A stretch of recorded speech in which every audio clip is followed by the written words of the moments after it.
এসএসকেএমে জ্যোতিপ্রিয় মল্লিকের কেবিনের ভেতর থেকে ক্লোজ সার্কিট ক্যামেরা সরানোর নির্দেশ দিল হাইকোর্ট। কেবিনের বাইরে ক্লোজ সার্কিট ক্যামেরা থাকলে আপত্তি নেই, ফুটেজ দিতে হবে ইডিকে, নির্দেশ আদালতের।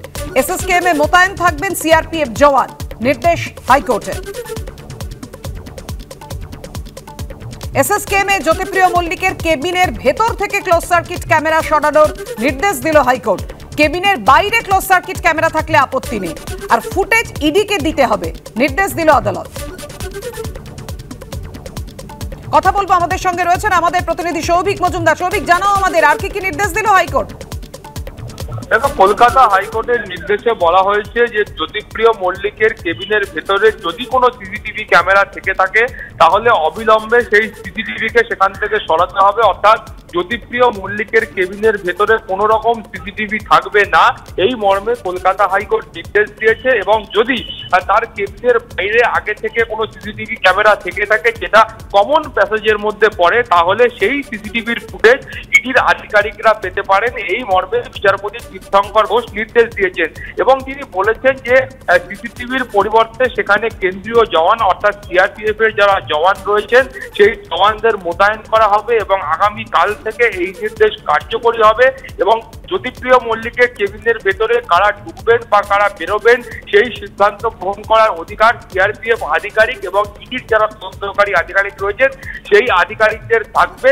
ফলত এই গোটা বিষয় নিয়ে আপাততভাবে জ্যোতিপ্রিয় মল্লিকের কেবিনের ভেতরে সিসিটিভি ছিল সেই সিসিটিভি অবিলম্বে সরাবার জন্য বিচারপতি তীর্থঙ্কর ঘোষ নির্দেশ দিয়েছেন। তোমাকে আরো একটা জিনিস বলবো যে কলকাতা হাইকোর্টের প্রাথমিক পর্যবেক্ষণ ছিল যে জ্যোতিপ্রিয় মল্লিকের কেবিনের ভেতর কারা ঢুকবেন সেই সিদ্ধান্ত এসএসকেএম এর সুপারের উপর ছাড়া হোক, কিন্তু ইডির যারা আইনজীবী ছিলেন তারা এর তীব্র বিরোধিতা করেন এবং তারা বলেন যে এই ধরনের যারা অভিযুক্ত রয়েছেন তাদের কার্যত এসএসকেএম আস্তানা হয়ে দাঁড়িয়েছে এবং এসএসকেএম এর এই যে ভূমিকা সেটা তাদের সন্দেহের ঊর্ধ্বে নয়। ফলত সেই সিদ্ধান্ত এসএসকেএম এর হাতে ছাড়লে সেখানে প্রত্যেককে তারা ভেতরে ঢুকতে দেবেন এবং এই মামলার ক্ষেত্রে যা তথ্য প্রমাণ আছে সেটা নষ্ট হওয়ার একটা আশঙ্কা থেকে যাচ্ছে। ফলত তারপরেই কারা জ্যোতিপ্রিয় মল্লিকের কেবিনের ভেতরে ঢুকতে পারবেন সেই সিদ্ধান্ত গ্রহণের অধিকার সিআরপিএফ এবং ইডির আধিকারিকদের উপর ছেড়েছে কলকাতা হাইকোর্ট। ধন্যবাদ। সুপ্রিম কোর্টে অভিষেক বন্দ্যোপাধ্যায়ের আবেদন খারিজ। অভিষেক বন্দ্যোপাধ্যায়ের আবেদনে সাড়া দিল না সর্বোচ্চ আদালত। হাইকোর্টে বিচারপতি অমৃতা সিনহার বেঞ্চ থেকে মামলা সরানোর যে আর্জি সেটা খারিজ হয়ে গেল সুপ্রিম কোর্টে। বিচারপতি অমৃতা সিনহার পর্যবেক্ষণের প্রেক্ষিতে সংবাদ মাধ্যমের খবরে মানহানি হচ্ছে, এই ধরনের খবর সম্প্রচারে নিষেধাজ্ঞা জারির আবেদন অভিষেকের আইনজীবী। আমরা এই ধরনের কোনো নির্দেশ দেব না জানিয়ে দিলেন সুপ্রিম কোর্টের বিচারপতি সঞ্জীব খান্না। কোনো আবেদন থাকলে হাইকোর্টে ডিভিশন বেঞ্চে যান, মন্তব্য সুপ্রিম কোর্টের।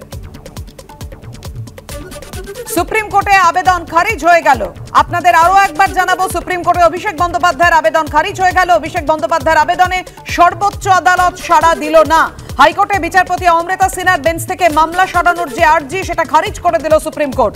বিচারপতি অমৃতা সিনহার পর্যবেক্ষণের প্রেক্ষিতে সংবাদ মাধ্যমের খবরে মানহানি হচ্ছে, এই ধরনের খবর সম্প্রচারে নিষেধাজ্ঞা জারির আবেদন অভিষেকের আইনজীবী। আমরা এই ধরনের কোনো নির্দেশ দেব না জানিয়ে দিলেন সুপ্রিম কোর্টের বিচারপতি সঞ্জীব খান্না। কোনো আবেদন থাকলে হাইকোর্টের ডিভিশন বেঞ্চে যান, মন্তব্য সুপ্রিম কোর্টের।